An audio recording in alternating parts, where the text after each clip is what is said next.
Israel और America के हमलों से पहले ही पश्चिम एशिया सुलग उठा है। ऊपर से अब यमन के रेगिस्तान में दागी गई एक मिसाइल ने पश्चिम एशिया की जंग में नई लकीर खींच दी है।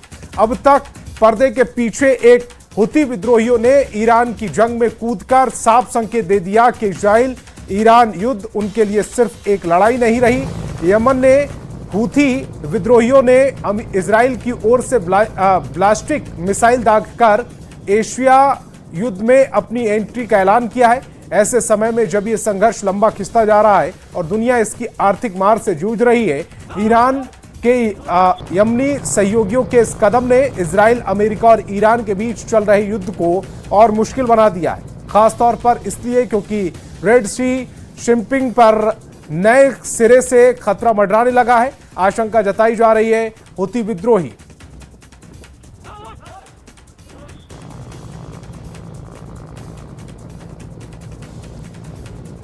और महायुद्ध के बीच अमेरिका ने खाड़ी में अपने मरीन कमांडो तैनात कर दिए। मरीन कमांडो को लेकर अमेरिका का महाबली यूएसएस त्रिपोली वार जोन में पहुंच गया है।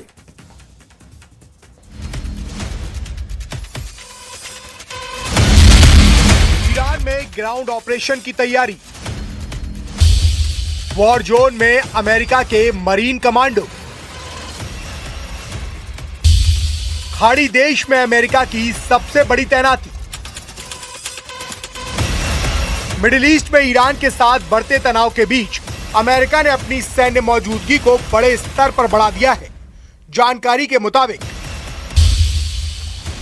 अमेरिका ने वॉर जोन में 3,500 से ज्यादा सैनिक तैनात कर दिए हैं। अमेरिकी सेंट्रल कमांड ने पुष्टि की है कि आधुनिक युद्धपोत यूएसएस त्रिपोली अपने निर्धारित वॉर जोन में पहुंच गया है, जिसमें लगभग 2,500 मरीन कमांडो सवार हैं। सेंटकॉम ने एक्स पर तस्वीरें पोस्ट करते हुए लिखा, यूएसएस त्रिपोली वॉर जोन में पहुंच गया है। सेंटकॉम की ओर से पोस्ट की गई तस्वीरों में सैनिक कॉम्बैट यूनिफॉर्म पहने हुए, हेलमेट और गॉगल्स लगाए हुए दिखाई दे रहे हैं। ये मरीन मिडिल ईस्ट में पहले से तैनात 50,000 सैनिकों की टुकड़ी में शामिल हो गए हैं। यूएसएस त्रिपोली की तैनाती इस जंग की दशा और दिशा दोनों बदल सकती है, क्योंकि ये सिर्फ युद्धपोत नहीं बल्कि एक चलता फिरता आर्मी बेस है। युद्धपोत USS Tripoli F-35 stealth fighter jet और ओस्प्रे जैसे एडवांस एयरक्राफ्ट ऑपरेट करने में सक्षम है। इसको पहले जापान में तैनात किया गया था, लेकिन करीब 2 हफ्ते पहले इसे मिडिल ईस्ट में भेजा गया। इसके अलावा यूएसएस बॉक्सर और सैन डिएगो जैसे अन्य नौसैनिक यूनिट्स को भी वॉर जोन के लिए रवाना कर दिया गया है।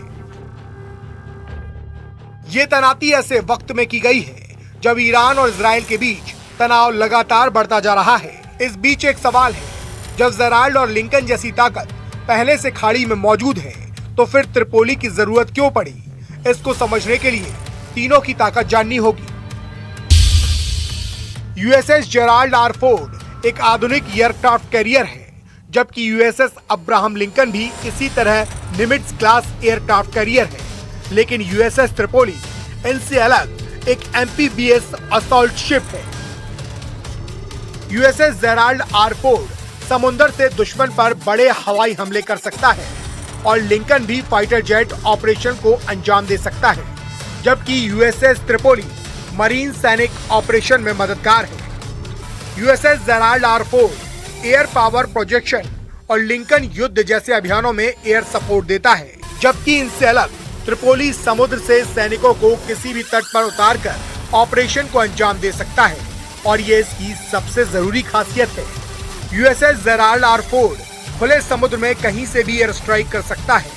यूएसएस अब्राहम लिंकन दुश्मन को समंदर से एयर कंट्रोल कर सकता है, लेकिन त्रिपोली किसी भी तट से नजदीकी ऑपरेशन को अंजाम दे सकता है। यूएसएस जेराल्ड आर फोर्ड दुश्मन की हवाई घेरेबंदी कर सकता है और इसी तरह यूएसएस अब्राहम लिंकन लंबी दूरी की एयर स्ट्राइक को आसानी से अंजाम दे सकता है। लेकिन त्रिपोली के पास ताकत है कि वो अमेरिका के लिए जमीन पर सीधी कार्रवाई में बड़ा हथियार बन सकता है।